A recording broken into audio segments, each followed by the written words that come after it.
الحج والعمرة لله صدق الله العظيم. وقال تعالى في شأن حبيبه الكريم: إن الله وملائكته يصلون على النبي يا أيها الذين آمنوا صلوا عليه وسلموا تسليما.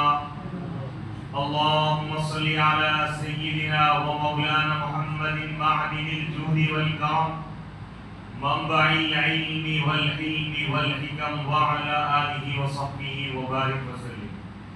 بزرگان ملت، برادران عزیز، معزز سامعین، حاضرین و ناظرین، السلام علیکم ورحمۃ اللہ وبرکاتہ. الحمدللہ شوال سے ہی حج کے مہینے اور حج کا وقت شروع ہو جاتا، اور قرآن مجید میں بھی اللہ نے حج کی فرضیت کو اور اس کی اہمیت کو اللہ نے بیان فرمایا کہ صاحب استطاعت، جو لوگ استطاعت رکھتے ہیں، ان پر حج کرنا فرض ہے. اور اس آیت مبارکہ میں اللہ فرما رہا ہے کہ وَأَتِمُّوا الْحَجَّ وَالْعُمْرَةَ لِلَّهِ، حج اور عمرے کو مکمل طور پر ادا کرو اللہ کی رضا کے لیے.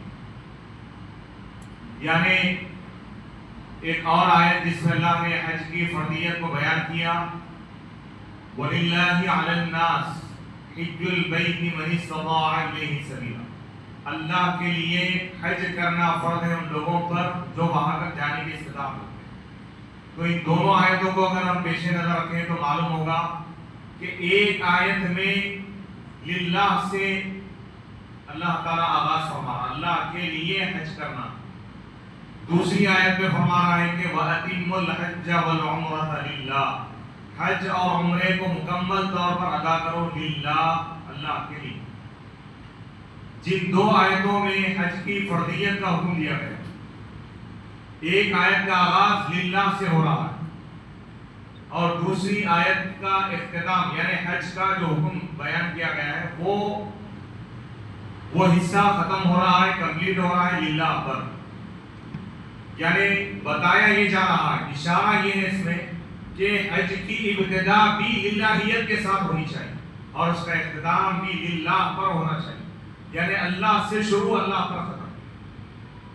احرام باندھنے سے لے کر حج سے واپسی تک ہر کام اللہ کے لیے ہونا چاہیے. تو یہ بہت اہم خاص بات ہے حج کی کہ حج کس طرح ادا کرنا چاہیے. حج میں سب سے بنیادی چیز اخلاص، آپ کی نیت کہ آپ کس نیت سے حج کریں. آپ پرائیویٹ طور پر سفر کر رہے ہیں یا آپ لگژری ہوٹلوں میں ٹھہر رہے ہیں، 5 اسٹار ہوٹل میں ٹھہر رہے ہیں، یا آپ اسپیشل پلین سے جا رہے ہیں، یہ اہم یہ ہے کہ آپ کی نیت کیسی. آپ 3 لاکھ 3.5 لاکھ خرچ کر کے جا رہے ہیں یا 8-10 لاکھ خرچ کر کے جا رہے ہیں، اللہ پیسوں کی مقدار میں ہے. اللہ یہ دیکھتا ہے کہ بندہ کس نیت سے میری بارگاہ میں آ رہا ہے. تو اللہ کی رضا کے لیے حج کریں. یہی بات بتائی جا رہی ہے کہ آج سوشل میڈیا کے دور میں ہم دیکھ رہے ہیں کہ ہر عبادت کو، ہر نیکی کو سوشل میڈیا کے پلیٹ فارم پر پیش کیا جا رہا ہے. کبھی واٹس ایپ پر ویڈیو ڈال دیا جا رہا، کبھی فیس بک پر، کبھی انسٹاگرام. لیکن یہ حج کے دوران اس طرح کی کوئی بھی حرکت حج کے مقصد کو ضائع کر دے، حج کے ثواب کو ضائع کر دے. اگر حاجی خود اپنی فوٹو لے رہا ہے، سیلفی لے رہا ہے، حرم میں پہنچا بھی، حرام بھی نہیں کیا لیکن فوٹو لے کر اپنے گروپ پہ ڈالا، تو عزیزان گرامی اس میں سوائے ریاکاری کے اور کچھ نہیں. یعنی وہ یہ بتانا چاہتا ہے کہ میں یہاں تک پہنچ چکا ہوں، میں حج کر رہا ہوں. یعنی بندہ اپنی عبادت کو خود اگر ظاہر کرے تو یہی ریاکاری. ہاں کوئی اور فوٹو لے رہا ہے اور اس کی نیت یہ نہیں تھی کہ فوٹو وغیرہ لے، تو کوئی گناہ نہیں ہے. لیکن اگر حاجی خود اس طرح کی حرکت کر رہا ہے تو اس کا حج ضائع ہو جائے، حج پر اللہ تعالیٰ ثواب نہیں دے. تو بنیادی چیز یہ ہے کہ حج کو جانے سے پہلے، سفر حج سے پہلے مکمل طور پر تیاری، ذہنی طور پر آپ تیار رہیں، جسمانی طور پر تیار رہیں، روحانی طور پر تیار رہیں، ظاہری طور پر تیار رہیں، باطنی طور پر تیار رہیں، مالی طور پر تیار رہیں، معنوی طور پر تیار رہیں. آپ کا دل محبت الہی سے سرشار ہو، آپ کے ذہن میں، آپ کے دل میں، آپ کے دماغ میں صرف اللہ کے گھر کی دھن، کون کیا کہہ رہا ہے اور آپ کے بارے میں کس کا کیا تبصرہ ہے، اس پر آنا ہے. بس اللہ کی رضا کے لیے آپ سفر کر رہے ہیں. اور سفر کس طریقے سے ہونا چاہیے؟ پہلی چیز یہ ہے کہ مال حلال، حلال مال. اگر حرام مال سے حج کرے گا حج قبول نہیں. بندہ جب احرام باندھتا ہے حج کے لیے، حلال مال سے اگر احرام باندھتا ہے اور لبیک کہتا ہے کہ اللہ میں حاضر ہوں، تو اللہ کی طرف سے جواب آتا ہے لبیک، یعنی اے بندے تیرا لبیک مقبول ہے، تیرا حج قبول ہے. اس کے برخلاف حرام مال سے اگر وہ احرام باندھتا ہے اور لبیک کہتا ہے تو اللہ کی جانب سے آواز آتی ہے کہ لا لبیک، تیرا لبیک مقبول نہیں میری بات. وحجک ھذا مردود علیک، اور تیرا یہ حج تجھ پر لوٹا دیا جائے، رد کر دیا جائے. تو غور کیجیے، سب سے پہلی چیز حج کرنا یہ کمال نہیں، حج کا حق ادا کرنا، حج کا تقاضا پورا کرنا، یہ بہت اہم چیز. آج عبادات ہم دیکھ رہے ہیں کہ ایک فیشن بن گیا ہے. عبادت کی روح کو پیدا کرو. ایسا ایک نہیں، 1 لاکھ حج بھی کر لیں گے تو آپ مقصد حاصل. اور حج کثرت سے کرنا یہ بھی اسلام کا مقصود نہیں. بعض لوگ سمجھتے ہیں کہ 4 حج کیا 5 حج کیا، اس کا اعتراف کرتے ہیں، اس کو ظاہر کرتے ہیں. کتنے عمرے کی؟ 1 کروڑ صحیح انداز. اللہ کے رسول صلی اللہ علیہ وسلم خود مکے کے مدینے کے رہنے والے. آپ چاہتے تو ہر سال بھی حج کر سکتے، لیکن آپ صرف ایک ہی حج ادا.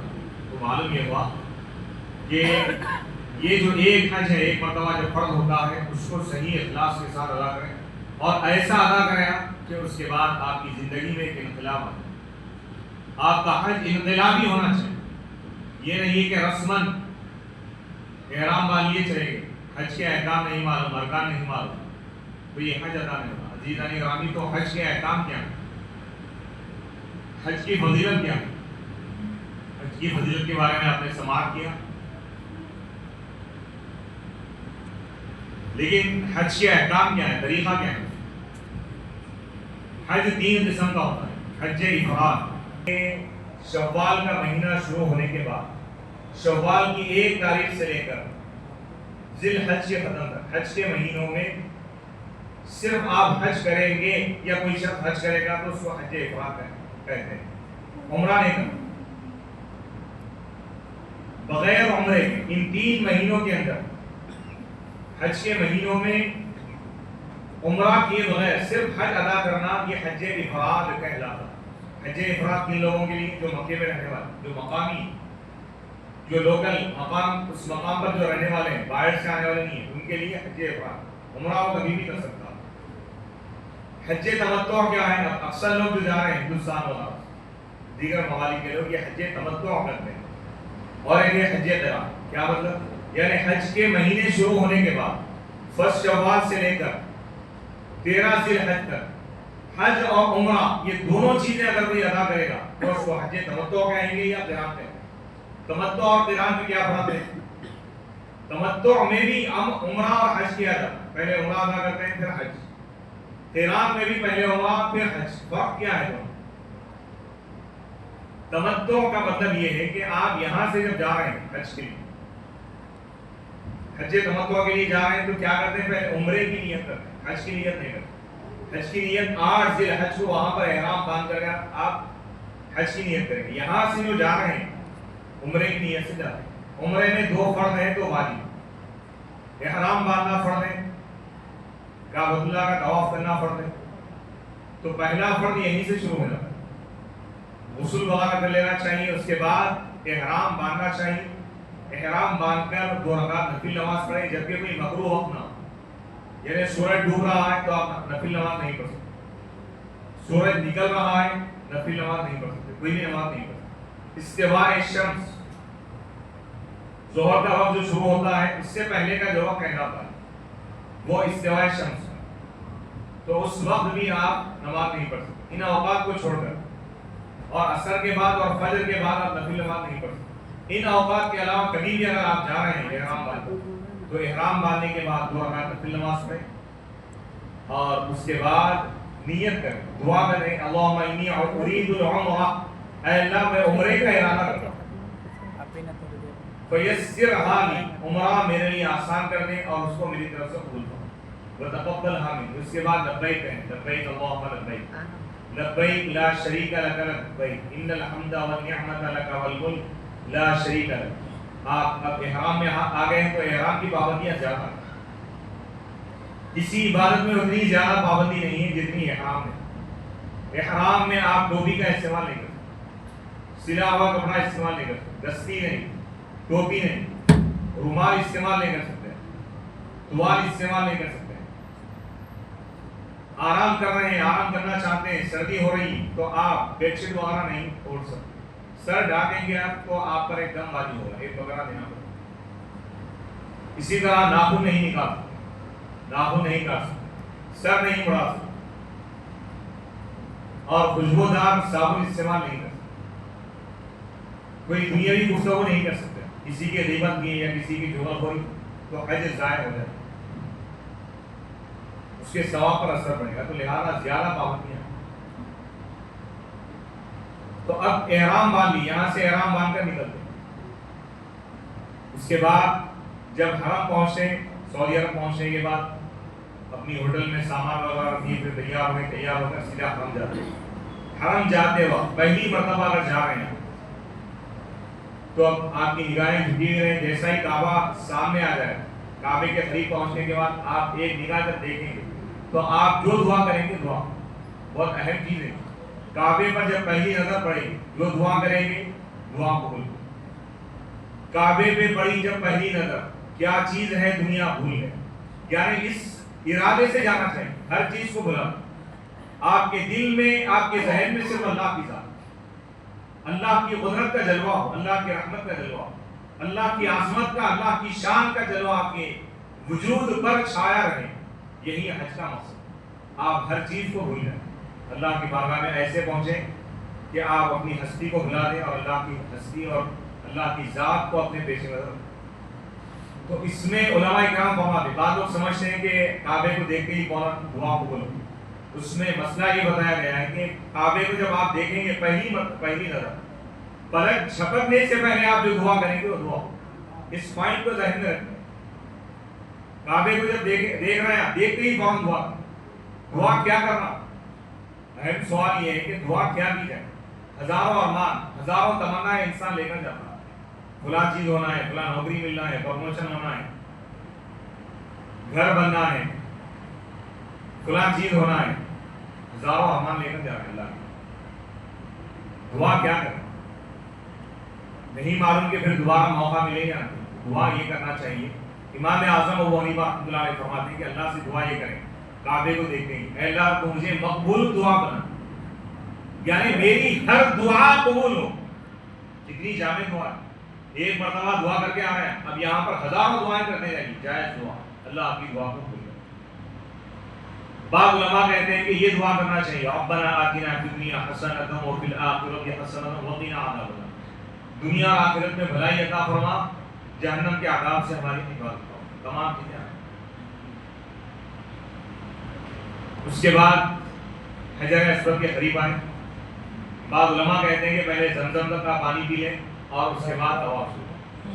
حجر اسود کو اس کی نسبت ہو، حجر اسود کو ہاتھ میں لگایا، آپ کی انگلیوں کا اور آپ کے ہاتھ کا رخ حجر اسود کی طرف ہو گیا ہے، اب اپنے ہاتھ کو چومنا حجر اسود کو چومنے کے بعد حجر اسود کو چومنا یہ بھی عبادت ہے، ڈائریکٹ آپ چوم رہے ہیں تو اچھی بات ہے، ڈائریکٹ نہیں چوم سکتے، ہاتھ سے اشارہ کر رہے ہیں، حجر اسود کے قریب نہیں ہے لیکن آپ کی نیت ہے حجر اسود کو چومنے، تو اللہ تعالیٰ وہی ثواب، تو عزیزان کی وجہ سے اللہ تعالیٰ بغیر حج کے بھی اس کو حج کا ثواب عطا کرے۔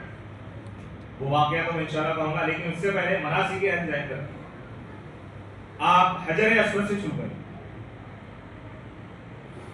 جب آپ طواف شروع کریں گے، طواف کے 7 چکر تو آپ دائیں جانب، یعنی آپ کے دل کی طرف حجر اسود ہونا چاہیے، یہ ذہن کریں، دل بائیں جانب ہوتا ہے، تو جب آپ طواف شروع کریں گے تو کعبہ آپ کے بائیں جانب، دل بائیں جانب، اور کعبہ یہ ہمارے ایمان کا یعنی دل ہے، تو دونوں میں یعنی اس کا فیض پانے کے لیے دل کی طرف سے شروع کیا، یہ بھی ایک اہم بات ہے، اس کو ذہن رکھیں۔ آپ شروع کریں گے، پھر جب حجر اسود پر آئیں گے تو آپ کا ایک راؤنڈ، ایک چکر، اس طرح 7 چکر کریں گے، آپ کاٹیں گے تو ایک طواف ہوگا، طواف مکمل ہو گیا۔ اس کے دوران آپ جو بھی یاد ہے وہ دعائیں یاد کر سکتے ہیں، عربی میں کرنا ضروری نہیں، اردو میں بھی کر سکتے ہیں۔ آپ منتظم کے پاس بھی آ کر دعا کریں، خانہ کعبہ کا جو دروازہ ہے وہاں پر بھی آ کے دعا کریں گے تو دعا پوری۔ حتیم میں نماز پڑھ سکتے ہیں۔ اسی طرح طواف مکمل ہونے کے بعد مقام ابراہیم، وہاں پر ایک جالی لگی ہوئی گولڈن کلر، حضرت ابراہیم علیہ السلام کے پیر کا نشان ہے، اس پتھر پر مقام ابراہیم کا حضرت، تو وہاں پہنچ کر 2 رکعت نفل نماز طواف کی ادا کریں، بشرطے کہ مغروب وقت۔ یہاں سے جانے والے کیا دیکھتے ہیں، لوگ نماز پڑھ رہے ہیں، نماز پڑھنا شروع کریں، اس کا وقت بھی دیکھیے، اگر مغروب وقت ہے تو نماز نہیں پڑھ، مغروب وقت نہیں ہے تو نماز پڑھے۔ اس کے بعد صفا مروہ کے پاس آئیں، صفا مروہ کیا ہے، 2 پہاڑیاں ہیں۔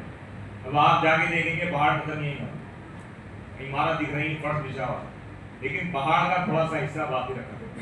یہ کیا ہے، حضرت حاجرہ علیہ السلام، حضرت اسماعیل علیہ السلام کی یاد ہے۔ اللہ نے حضرت ابراہیم علیہ السلام کو حکم فرمایا، فلسطین سے ادھر آ گئے، ملک شام سے کعبۃ اللہ ہے، آج سے ہزاروں سال پہلے کی بات، جب اس وقت کوئی بلڈنگ کا نام و نشان نہیں، کوئی عمارت نہیں، کوئی لاڈ نہیں، کوئی آباد نہیں، جنگل کا ایریا ہے، پہاڑی سلسلہ ہے یا جھاڑ، پینے کے لیے پانی بھی موجود نہیں۔ اللہ کا حکم ہوا کہ اے ابراہیم تم اپنی بیوی اور اپنے بچے کو یہاں چھوڑ کر چلے۔ حضرت ابراہیم علیہ السلام پہنچے، وہاں پر خانہ کعبہ کا طواف کیے، پھر واپس پلٹ کر جا رہے ہیں تو آپ کی اہلیہ نے پوچھا کہ اے ابراہیم آپ ہم کو کس کے حوالے کر کے جا رہے ہیں؟ تو آپ نے فرمایا میں اللہ کے حوالے کر کے جا رہا ہوں۔ تو خاموش ہو، غور کیجئے، یہی منظر ہم کو حج میں دکھائی دیتا، حاجی جا رہا ہے، بیوی بچوں کو چھوڑ کر جا رہا ہے، اولاد کو چھوڑ کر جا رہا ہے، بھائی بہنوں کو چھوڑ کر جا رہا ہے، رشتہ داروں کو، اپنا ملک، اپنا وطن سب چھوڑ کر جا رہا ہے۔ ساتھ کیا لے جا رہا ہے؟ 2 احرام کی چادر۔ یہی دنیا کی حقیقت کو اللہ بتا رہا ہے کہ 40-45 دن کے لیے اللہ اس دنیا سے تم کو نکال رہا ہے۔ اب بتایا یہ جا رہا ہے، جس طرح تم حج کے لیے جا رہے ہو تو اپنے ساتھ سامان سفر لے جا رہے ہو، ایک وقت ایسا آئے گا حج نہیں بلکہ اس سے بڑا سفر ہوگا۔ اب تم کعبے کو دیکھ رہے ہو، اس سفر میں خدا کی قدرت کو دیکھو، خدا کی ذات، مصطفیٰ کی ذات کو تم دیکھو گے۔ اس سفر میں اگر جا رہے ہو تو یہ دنیا کا ساز و سامان نہیں، تقوی کا سامان تمہارے ساتھ ہو، اللہ کا خوف تمہارے ساتھ ہو، تمہارے ساتھ نماز ہو، تمہارے ساتھ روزے جیسی عبادتوں کا ثواب، اخلاص ہو، اللہ کی محبت ہو، رسول کی محبت ہو، اور دین اسلام کے احکامات کے پیکر بن کر جائے۔ تو عزیزان گرامی، یہ ایک اللہ تعالیٰ ماڈل بنا کر پیش کرتا ہے کہ جس طرح یہاں ہم سفر کے لیے جب جاتے ہیں تو تیاری کرتے ہیں، کوئی بھی حاجی ڈائریکٹ آ کے فلائٹ میں نہیں بیٹھتا، سفر وہاں سے نہیں، ساز و سامان گھر سے جا رہے ہیں، ایک 8 گھنٹے کی نوکری کے لیے بھی کوئی جاتا ہے تو ٹفن ساتھ لے کر جاتا ہے۔ اللہ کی بارگاہ میں ہمیشہ کے لیے گئے تو کیا خالی ہاتھ جائیں؟ اس کی تیاری ابھی سے ہم کو کرنا ہے، پریپیئر ہونا ہے۔ تو عزیزان گرامی، تقوی کو اختیار کرو۔ اللہ فرما رہا ہے کہ وَتَزَوَّدُوا، توشہ ساتھ لے جاؤ، وَإِنَّ خَيْرَ الزَّادِ التَّقْوَىٰ، بہترین توشہ کیا ہے، ذات سفر کیا ہے، اللہ کا خوف۔ یہ حج میں یہی ٹریننگ دی جائے گی۔ آپ دیکھیں پورے خواہشات کو انسان مٹا دیتا ہے، بیوی ساتھ ہے لیکن بیوی کے ساتھ رہنے اس سے بڑھ کر اور کیا پابندی چاہیے؟ اللہ تعالیٰ بندے کو نیک بنانا چاہتا ہے، زبان سے کوئی غلط بات نہیں ہوتی، آنکھ سے کوئی غلط منظر نہیں دیتے۔ لاکھوں کا مجمع ہے اور آپ کو وہاں پہ دیکھیے کوئی وہ نہیں ہے، گوشہ پردہ نہیں ہے۔ پوری دنیا میں گوشہ پردے کا حکم دیا گیا ہے، لیکن حج کے لیے جا رہے ہیں، عمرے کے لیے، چہرہ کھلا ہے۔ اب آپ دیکھیے بڑی آزمائش ہو جاتی ہے حاجیوں میں، یہاں پر اپنے نگاہوں کی حفاظت کریں۔ شیطان بہکا سکتا ہے لیکن آپ اپنی آخرت کو، اللہ کی ذات کو پیش نظر رکھیں۔ لاکھوں روپئے جو خرچ کر کے آپ جا رہے ہیں، تھوڑی بھی اگر غلطی ہو جائے تو حج ضائع ہو جائے۔ یعنی اس ماحول میں رہ کے ہم کو نیک بننا ہے۔ باتوں جو سمجھتے ہیں بھائی ادھر طرف یہ ہے، ادھر ایسے، ہم گناہوں سے کیسے بنیں، اسی ماحول میں نیک بن کے بتاؤ۔ انبیاء کرام کیا حالت دنیا میں جا کے کام کیے، نیک عمل نہیں کیے، انہیں بندوں میں رہ کے۔ تو انسان نیک بننا چاہے چاہے اس کے اطراف کتنا بھی برا ماحول رہے، اللہ کا خوف اگر دل میں ہوگا گناہوں سے بچے، خوف الہی پیدا کرے۔ حج کا مقصد نہیں ہے وَاتَّقُونِ يَا أُولِي الْأَلْبَابِ، اے عقل والوں کو مجھ سے رکھو۔ تو اب یہ ہم عمرے کی بات کر رہے تھے کہ اب صفا مروا کی سعی، صفا مروا کیا ہے؟ پہاڑی۔ ایک دن ہو گیا جو ڈفن تھا ختم ہو گیا، حضرت حاجرہ علیہ السلام، دوسرے دن پانی وغیرہ بھی موجود نہیں، حضرت اسماعیل علیہ السلام ان کے بچپن کا واقعہ، 7-8 برس کے، پانی سے بےتاب ہوئے، پانی کے لیے پیاس سے بے چین ہو رہے ہیں، اب کوئی موجود نہیں ہے پانی لا کر، کوئی سواری نہیں ہے۔ غور کیجیے آپ، یہ سبق کیا دیا جا رہا ہے؟ خالی حج کریں اور آگے ایسا نہیں، اس سے ہم عبرت حاصل کرنا، ہر مقام کو سمجھنا ہے، مقام صفا کیا ہے، مقام مروہ کیا ہے، یہ پہچانا۔ حج یقین، اللہ کی ذات پر یقین کرنا، اللہ کی ذات پر ایسا یقین ہونا جیسے حاجرہ علیہ السلام، ابراہیم علیہ السلام، حضرت اسماعیل علیہ السلام، ابراہیم علیہ السلام چھوڑ کے جاتے ہیں، ان کے دل میں تھوڑا بھی وہم پیدا نہیں کہ ان کا کیا ہوگا، اللہ کا حکم ہے، اللہ کا آرڈر ہے، اللہ کے حکم پر عمل، اللہ نگہبان۔ اسی لیے گھر سے جب آپ نکلتے ہیں تو فی امان اللہ کہنا چاہیے، یعنی اللہ کے امان میں لے کر جا۔ توکل، اللہ کی ذات پر بھروسہ ہونا چاہیے، یقین ہونا چاہیے۔ اب آپ دیکھیے دوسرا دن ہے، پانی کی شدت محسوس ہو رہی، پیاس کی شدت محسوس ہو رہی، پانی موجود نہیں۔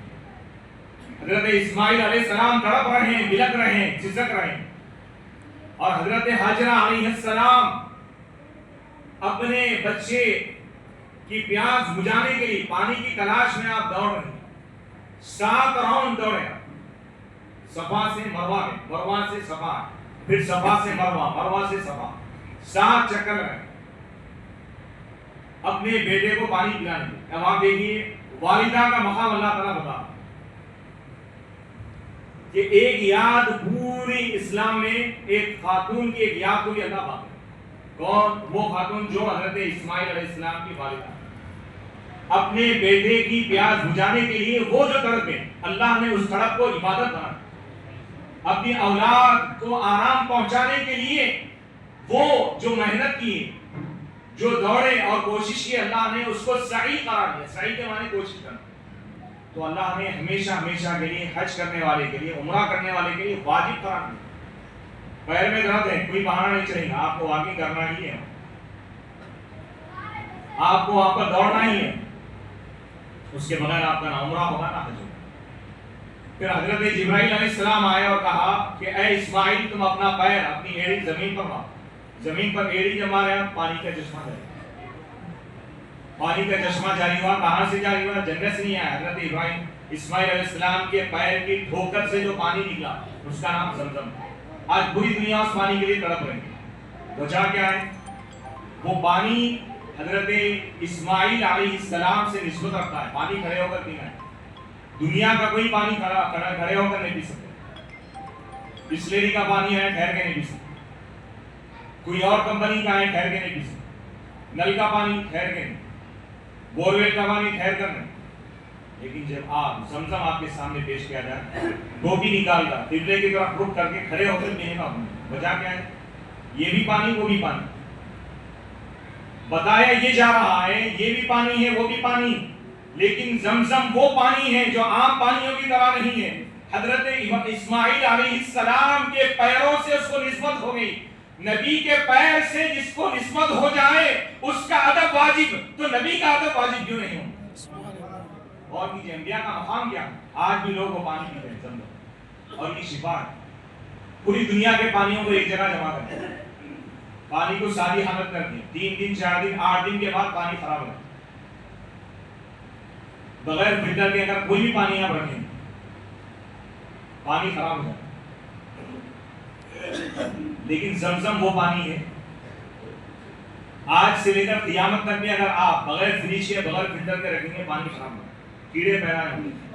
اور آپ دیکھیے حجاجی کرام 50 لاکھ حاجی وقت واحد میں 50 لاکھ افراد پانی پی رہے ہیں، لیکن پانی ختم نہیں، پانی ختم نہیں ہوا۔ وجہ کیا ہے؟ کیونکہ یہ جاری ہوا ہے حضرت اسماعیل علیہ السلام کے قدموں سے۔ ان کے قدموں سے جس چیز کو نسبت ہو جائے وہ ختم نہیں ہو سکتی، تو انبیاء کیسے ختم؟ اور یہ حج جو ہے اس طریقے سے کرنا ہے، حج کا اگر کوئی مقصد نہیں سمجھا، کانسیپٹ ہی نہیں سمجھا تو حج کو جانا بیکار ہی ہے. پہلے مقامات کو سمجھا. تو وہ جو ادا ہے یہ ہمیشہ کے لیے واجب ہے. صفا مروا کی صحیح کی جاتی ہے، 7 چکر لگائے جاتے ہیں. اس کے بعد حلق کرانا، سر مڑانا ہے یا نہیں تو کٹنگ. خواتین کے لیے تو صرف کٹنگ کرانا. تو یہ آپ کا عمرہ ادا ہو گیا. اس کے بعد آپ احرام نکال سکتے ہیں. کوئی اگر شوال میں چلے گیا تو آپ اس کو 7 ذی الحج تک بے فکری ہے، عام لباس میں جتنے چاہے یعنی طواف کر لے، طواف کر سکتا ہے. لیکن اس کے بعد جب 8 ذی الحج آتی، اب یہاں سے حج کا طریقہ شروع ہو. 8 ذی الحج کے دن آپ احرام باندھیں اور حج کی نیت کر لیں. 8 کے دن آپ مینا پہنچ جائیں. مینا میں 8 کی ظہر، اثر، مغرب، عشاء اور 9 کی فجر بھی وہیں ادا کریں. یہ سنت رسول. پھر 9 کے دن عرفہ کے میدان میں جائیں. یہ دوسرا فرق، احرام باندھنا فرق، عرفہ کے میدان میں جانا فرق. عرفہ کے میدان میں زوال کے وقت سے لے کر ظہر کے وقت سے لے کر مغرب تک وہیں رہیں گے. لیکن جب ظہر کا وقت شروع ہوگا تو ظہر کی نماز ادا پڑھیں گے اور ظہر کے فوری بعد عصر کی نماز بھی پڑھیں گے. اب آپ دیکھیے پوری شریعت میں کہیں بھی آپ 2 نمازوں کو جمع نہیں کر سکتے. اب یہ جمعہ کا وقت ہے، آج کے عصر پڑھنا چاہے آپ، پوری دنیا کے مفتی مل کے بھی آپ کو اجازت دے سکتے. کیوں نہیں دے سکتے؟ کیونکہ وقت ہوا ہی نہیں تو پڑھ کیسے سکتے؟ وقت کے بغیر نہیں پڑھ سکتے. آج کی کوئی مغرب پڑھنا چاہ رہا ہے، اجازت نہیں. آج کی عشاء اس وقت 1:30 بجے اگر کوئی پڑھنا چاہ رہا نہیں پڑھ سکتا. حالانکہ عبادتیں اچھی ہے لیکن اس کے لیے وقت مقرر کر دیا. تو لیکن آپ دیکھیے عرفہ کے میدان میں ظہر کا وقت ہے لیکن پڑھ رہے ہیں کہ آپ ظہر کے بعد عصر کی نماز ایڈوانس میں آپ پڑھ رہے ہیں نماز. یہ حضور کی سنت. عصر پڑھیے، اس کے بعد ذکر و اذکار کریں. عرفہ کا میدان 1,24,00,000 انبیاء وہاں پر ٹھہرے اور اللہ کی بات. لاکھوں اولیاء اللہ، کروڑہا اولیاء اللہ، لاکھوں صحابہ وہاں پر جمع. اور آپ کو معلوم ہونا چاہیے امام غزالی رحمۃ اللہ علیہ لکھتے ہیں کہ عرفہ کے میدان میں جو دعا کرے دعا قبول ہو. چاہے وہاں پر دعا کرنے والا کتنا بھی بڑا گنہگار ہو، عرفہ میں پہنچ جاتا ہے تو اللہ کے کرم کی بارش اس کے گناہوں کو مٹا دیتی. اور حدیث میں ہے کہ جو عرفہ کے میدان میں ٹھہرے اور یہ سمجھے کہ اس کی مغفرت نہیں تو اس سے بڑا گنہگار اور بدبخت کوئی نہیں. وہاں پہنچنے کے بعد آپ کو اپنی مغفرت اور جنتی ہونے کا یقین ہونا چاہیے. اپنے عمل کی بنیاد پر نہیں، اللہ کی رحمت کی بنیاد پر. یہ مسئلے کو ذہن میں رکھیے. تو عرفہ کا میدان بہت بڑا میدان ہے. امام غزالی رحمۃ اللہ علیہ فرماتے ہیں کہ دنیا کے 4 کونوں میں 4 بڑے بڑے آفتاب ہوتے ہیں، بڑے بڑے ولی ہوتے ہیں. شمال میں، جنوب میں، مغرب میں اور مشرق میں. چاروں کونوں پر جو اولیاء اللہ ہے یہ حج میں جمع ہوتے ہیں اور وہ سب دعا کرتے ہیں. ان کے ساتھ جب لوگ دعا کرتے ہیں تو اللہ تعالیٰ ان کے وسیلے سے پورے حجوں کی دعا ہوتی ہے. بڑے بڑے ابدال اولیاء اللہ بھی ہوتے ہیں. بدائن کی ایک حضرت ہے، جب صفا مروا کی صحیح کر رہے تھے، میرین افضل ایک مقام ہے، گرین لائٹ ہے تو وہاں پر تھوڑا اسپیڈ بھاگنا ہے، تھوڑی رفتار بڑھانا ہے. آپ اس مقام پر آہستہ چل رہے ہیں. آپ کی مرید پوچھنے لگے کہ حضرت یہاں پہ دوڑنے کا حکم ہے، آپ آہستہ چل رہے ہیں. تو آپ نے فرمایا میں جو منظر دیکھ رہا ہوں تم نہیں دیکھ. میرے سامنے غوث اعظم، میں ان کے ادب میں تھوڑا آہستہ چل رہا ہوں. تو آپ غور کیجیے کیا مقام ہے. اولیاء اللہ کے ارواح ہوتا ہے. بعض اولیاء تو ایسے تھے 5 نمازیں وہاں پر ادا کرتے. خواجہ غریب نواز رحمۃ اللہ علیہ کے متعلق ہے حرم میں آپ نمازیں ادا کرتے ہیں. تو یہ تھا. آپ دیکھیے عرفہ کا میدان، عرفہ کے میدان میں آپ مغرب تک رہنا ہے. مغرب کی جیسے ہی اذان ہو جائے تو آپ مغرب کی نماز نہیں پڑھ